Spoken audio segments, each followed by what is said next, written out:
He took his journey. Now, being an Israelite, I don't know what country he journeyed into, but I do know this. Being brought up as an Israelite, under the guidelines and the rules and the principles of Israel, whenever he got outside of that, he was in a far country. Yes, sir.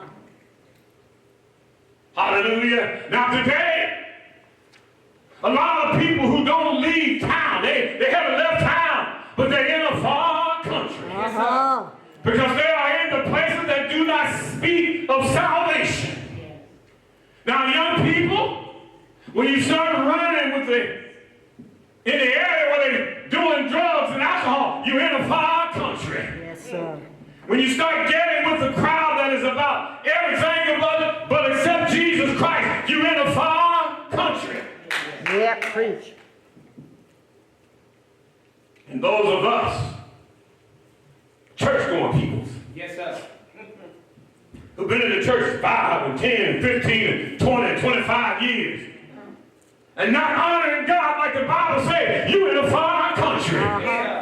And those of us who stop coming to the church on Sunday, for any old reason, you're in a far country. Yes, sir. Yes, sir. When you can't give to the house of God, like you're supposed to give to honor God and the work that He's doing, you are in a far country. All right. Yes. When we take our talents, young people, when you take your talents that God has given you to sing or to play music, and then you take it out there to the world for profit, you're in a far country. Yes. Preach, Yeah. preach, Yeah. preach, preach. Yes. Praise God. Yes. Yeah. God has blessed us. Yes, He has. Now, read the 14th verse. And when he had spent all, there arose a mighty famine. Yes, sir. Yes, sir. And there arose a famine in the land, and he began to be in want. Yeah. See, he didn't wasted up his substance. Yeah. Uh-huh. Yeah. Not only did he waste up his substance, and that's what the world will have you do, waste up everything that God had given you. Yes, sir. Yes. And there was a famine. How many know it's a famine in the land now? Yeah, yeah. It's a famine in the land. 15th verse. And he went and joined himself. And he made himself to a citizen of that country.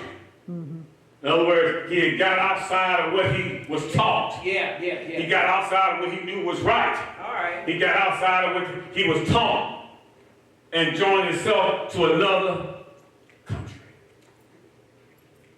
And they had sent him into the fields.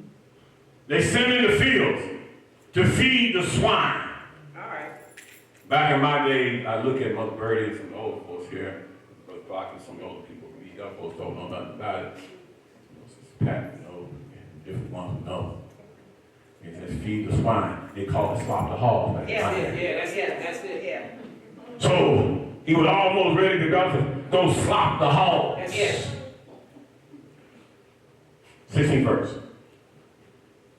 And would have filled his belly with the husk that the swine did eat. Hallelujah. And the only reason he did because no man gave it to him. That's right. So if you think about it, he got down on his hand and knee like this. Oh, God. Woo. He about to eat what the hog was going to eat. Yeah. That's what I'm saying. Uh-huh. Because he had joined himself into a far country. Yeah. He had wasted up all his substance. Yeah.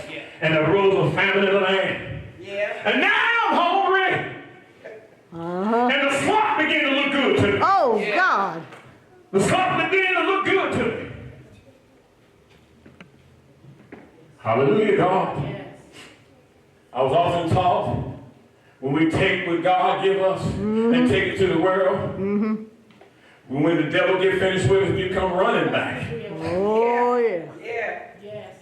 Don't underestimate what the devil will do to your children. No, Lord. Don't underestimate what God will do to your sons and daughters. Don't underestimate what God will do to you. Preach, brother. If you give up this mind. I fight to hold on to this mind, Mom, with no, I don't care who goes. I told my wife, if you don't go, I got to go. Yes. I done told out for God.